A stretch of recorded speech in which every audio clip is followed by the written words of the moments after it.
Welcome to the Cheap Pop Wrestling Podcast. I'm your host, John Hook, with my co-host, Dakota Allen and Kenneth O'Neill. Tonight, Joe will not be joining us, so it's just the Founding Fathers tonight. Again, this is your mom's favorite podcast. We're going to go ahead and get it started with Ken giving us the results of Smackdown. All right, we had Smackdown start off with Cody Rhodes versus Kaiser.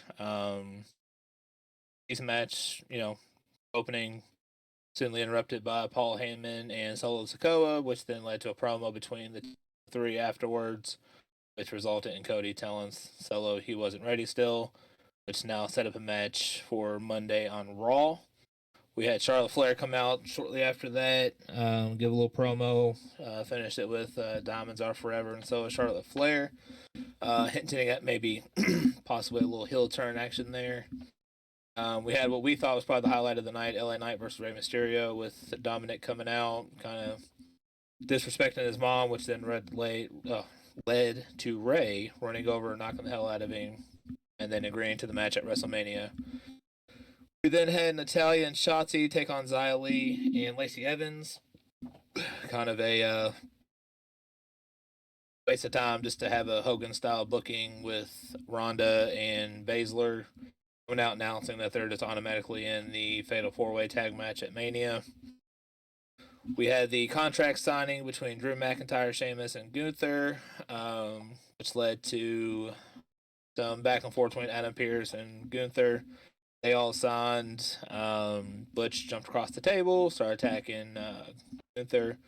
Led to a little impromptu match there. Gunther got the win, but Sheamus kicked him in the face with a Claymore. We had a little backstage action between the Street Profits, Braun Strowman and Ricochet. Kind of throwing words back and forth, setting up that match. I believe isn't that setting up the last of that WrestleMania match, right? The qualifier match? Yeah. Okay. And then we had the show end on the KO show.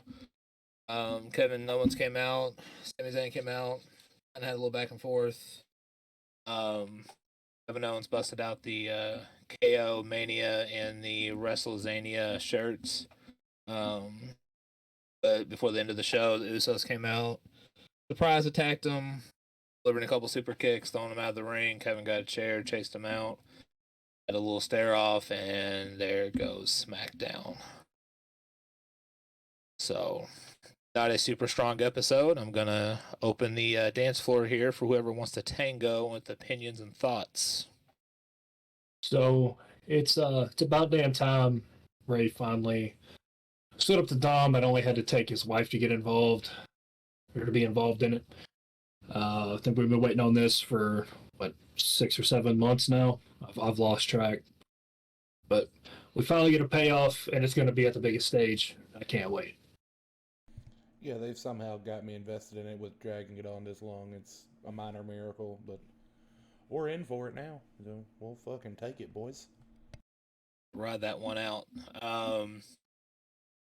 Yep, like I said, I definitely think it was the highlight of SmackDown tonight. I gotta say, I wasn't overall through the moon, and even with Cody Rhodes opening it, it was a decent match, and then the kind of the standoff between him and Solo, and telling Solo that he's not ready, and the only benefit I see from this is maybe Solo gets injured and is not available for Mania, which then kind of plays on more what we talked about this past Monday about Usos not really being there for Roman.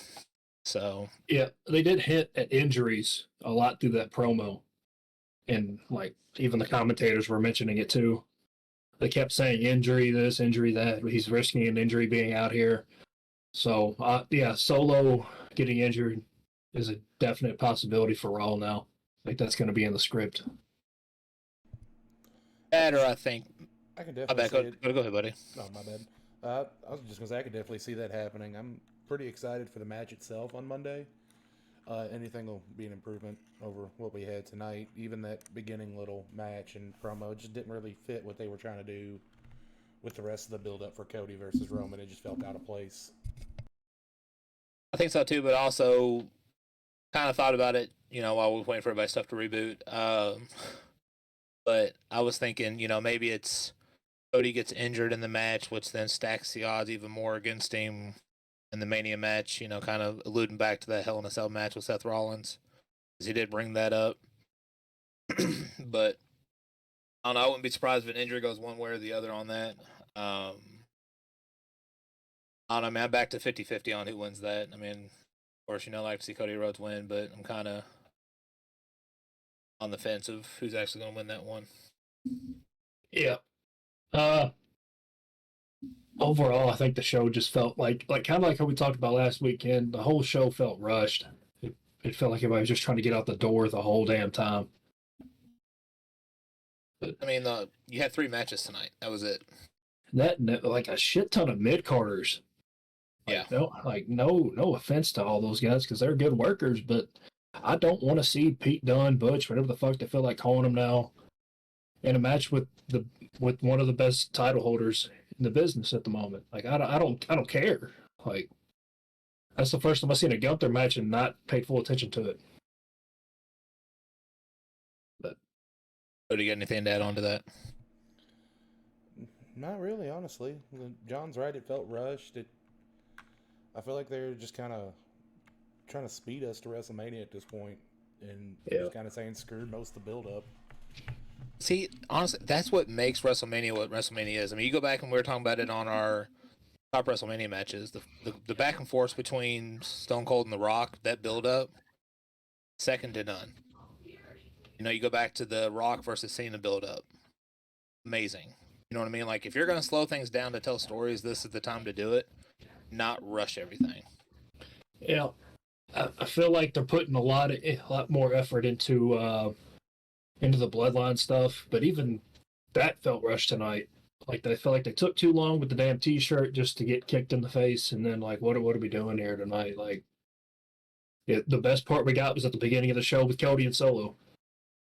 It almost felt like this was just like a thrown together show. Like whatever plans they originally had just kind of went out the window.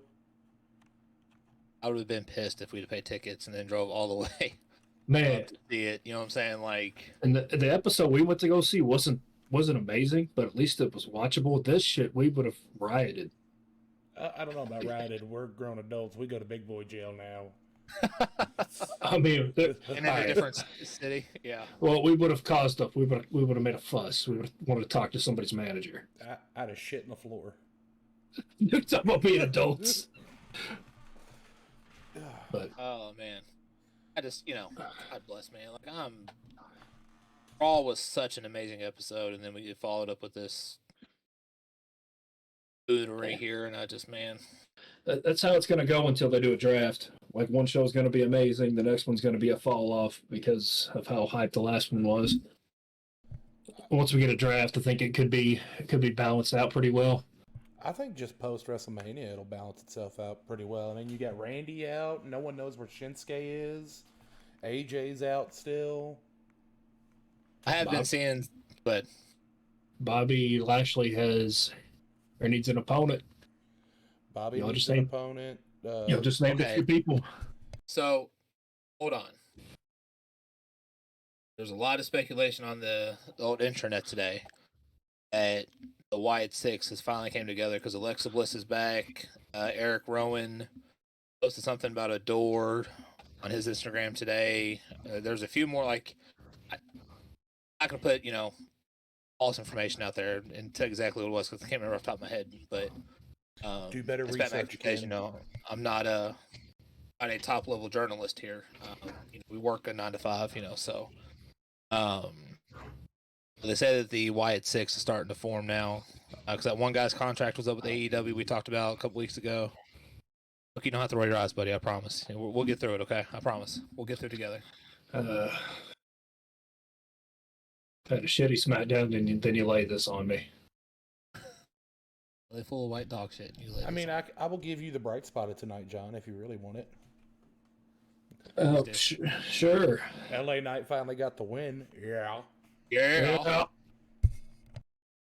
that's the. I mean, there was 2 bright spots. Cody was in a match and carried Ludwig or whatever the hell his name is. Dude, honestly, like I'd much rather seen Cody wrestle like Karrion Cross. Like I don't know why putting Ludwig in that match really made sense to me, but That's another name we haven't seen in a bit who's not really doing anything now. he's in the Andre the Giant Royal Rumble match next week. Do we give a fuck, honestly? Yeah, because there's LA Knight in that one. Bobby Lashley's in that one. Wait, Bobby's in that match now? Yeah. The promo for it. Bobby Lashley was in it. Karrion Cross. They still doing that at Mania? I think it says doing on Raw or SmackDown. I sensed some fuckery afoot.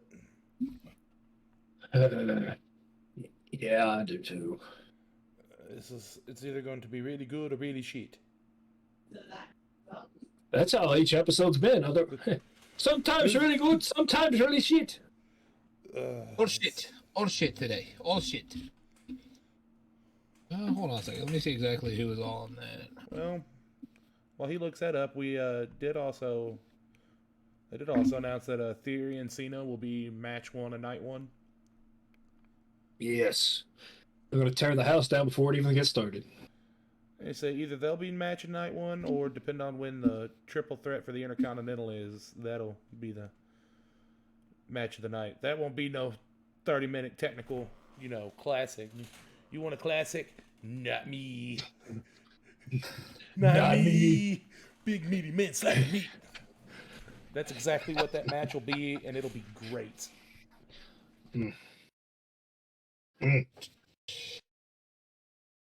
Oh. Sorry, the internet's not really... Okay, here it is. Looks like we top stars there. We have Xavier Woods, Baron Corbin, Karrion Cross, Bobby Lashley, LA Knight. We got the Holland and Butch, Mustafa Ali. I think Rick Boogs is going to be in there. Boogs. Boogs. We got Dakota's favorite wrestler, Bronson Reed. Johnny Gargano, Dexter Lumis. Sure to click on this because I wouldn't take that level of disrespect. The male Nia Jax. No, that's from the man who looks like Bill from King of the Hill. Sit down, King. Oh God, then we got Elias. I'm just up here to kill myself. We can get Top Dollar and Hit Rose in there. Hit Row.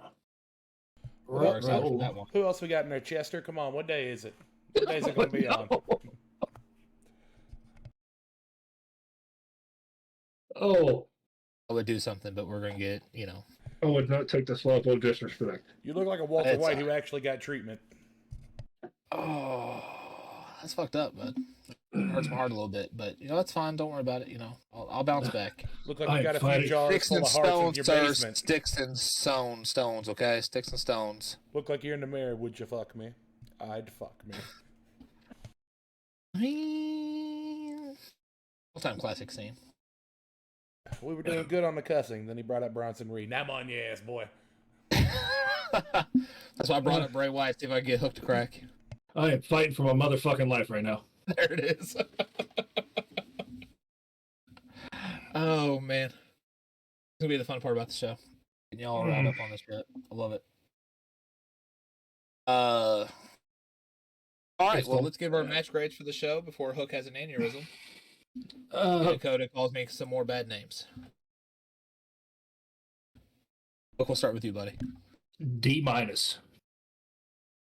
I could have took a nap and would have gotten over the show. I'm not saying you're wrong, but that seemed a little harsh. I mean... Now, if Nia Jax and Bronson Reed were on there, absolutely, but no battle. There was no battle cow and there was no war elephant, so. You know what? I'll change my grade. I'm gonna go C-. Cody was there. That's the grade I was gonna give it to. I was gonna give it a solid C-. And LA Knight got to win, so yeah, C-. For those exact reasons, honestly. For those two reasons, and Dominic getting his hit by Ray, I give it a solid C. The main parts were good. The low parts were way low. typically the bright spots can kind of overshadow some of those, but tonight it just didn't really. So I give it a C. Let's be generous. It's just very weak show overall for being 8 days out from WrestleMania. And in Vegas, you know what I mean? Yeah, we got a shit sandwich with like a nice baked potato on the side. I do love a good baked potato. I ain't gonna lie to you. Yeah. And then the Rey Mysterio thing would be like a good thing of mac and cheese. But the main part was a shit sandwich. It was a doozy, so.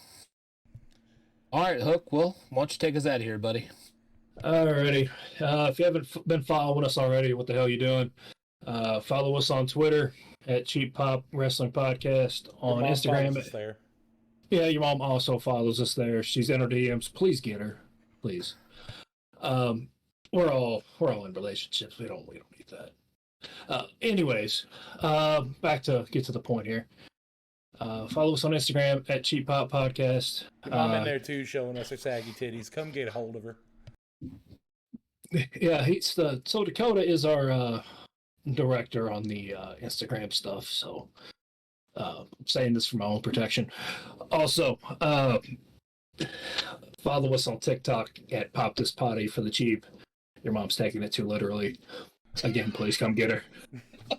Ken's loving it though. Like, he ain't complained once. He's the one running that TikTok. And give us a like on the TNJ Sports Podcast. We will be having a WrestleMania walkthrough with them here shortly. That'll be next week, won't it? Yeah, we're going to try to shoot for Wednesday for recording.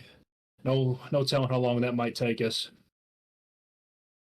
But, yeah, so this is Hook signing out.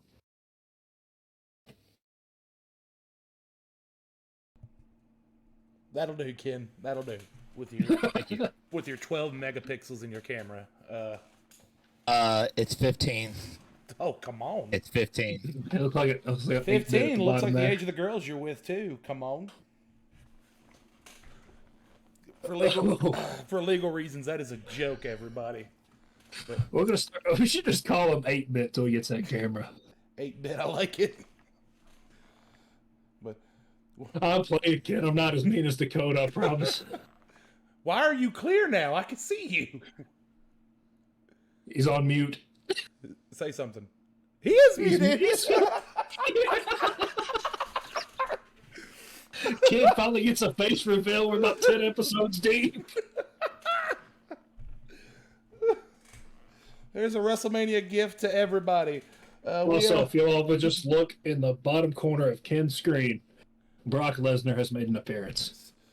Good little cameo there. But we out of here. As always, stay toxic, Kings.